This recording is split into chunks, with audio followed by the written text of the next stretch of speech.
Hello everyone, and welcome to another installment of Fantastic Five. This week we're counting down the 5 best face turns in superhero comics history. If you're not familiar with the term, you might think we're somehow counting down the 5 best times characters have swiveled their necks to look in a different direction. But others of you will know that the term face turn originates in the world of pro wrestling and means when a bad guy, aka a heel, has a change of heart and turns into a good guy, aka a face. Perhaps not shockingly, this is as common an occurrence in long-running superhero comics as it is in wrestling. In fact, there are so many, not all of them could be squeezed into a top 5. Here's a few great ones that just missed out.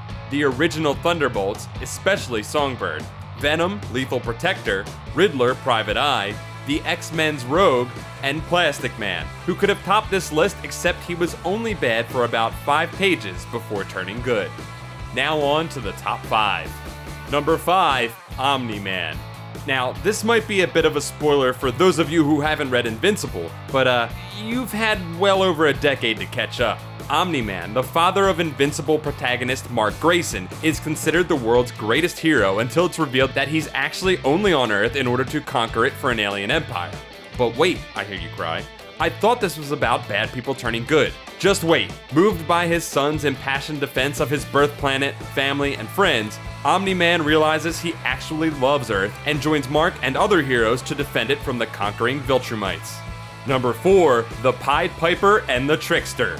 The Pied Piper and the Trickster were 2 of the earliest villains of the second Flash, Barry Allen, who went straight for different reasons. The Pied Piper, while a thief who used sonic technology, had always had a social conscience, and following Barry's death in Crisis on Infinite Earths, retired from crime to champion the unprivileged. He became a close friend to the next Flash, Wally West, who supported him when Piper came out as gay. The Trickster, on the other hand, turned good because he pulled the biggest trick of them all on the devil himself, and realized that if he died and went to hell, the devil would get revenge, so he joined the side of the angels. Number 3, Emma Frost. Hey, ready to feel old? No, not you healthy, exuberant youth out there in YouTube land, I mean me, writing this now. Want to feel old? Emma Frost has now been a member of the extended X-Men family for longer than she was a villain. She went from White Queen of the Hellfire Club to head mistress of the Massachusetts Academy to instructor of Generation X to Cyclops' lover and partner.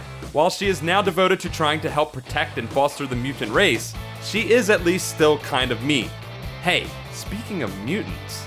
Number 2, Magneto, Quicksilver, and Scarlet Witch. Why do so many formerly evil mutants turn good? Well, it might be argued that the X-Men and the Brotherhood actually have similar goals, they just use different methodology, so that in a time of crisis, it's just more beneficial for them to work together for a common good. That might explain why Magneto has joined the X-Men so many times. Or maybe they were misled by a charismatic father figure only to be enlightened later, like how Quicksilver and Scarlet Witch quickly become longtime members of the Avengers. Unfortunately, that doesn't answer why they just keep turning evil again, and then good again, and then evil. It just doesn't stop. At number 1, Hawkeye and Black Widow. Guys, I don't know if you've heard this, but these 2 crazy kids have some red in their ledger. Boy, do they. Just so much red in that ledger.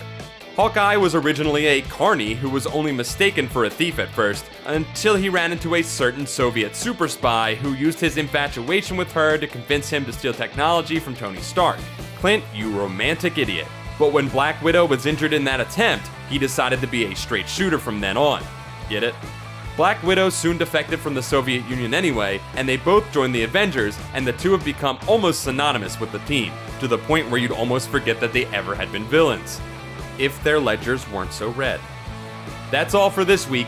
Join us next week when we count down 5 more things, unless it's really 14 things like it was this time.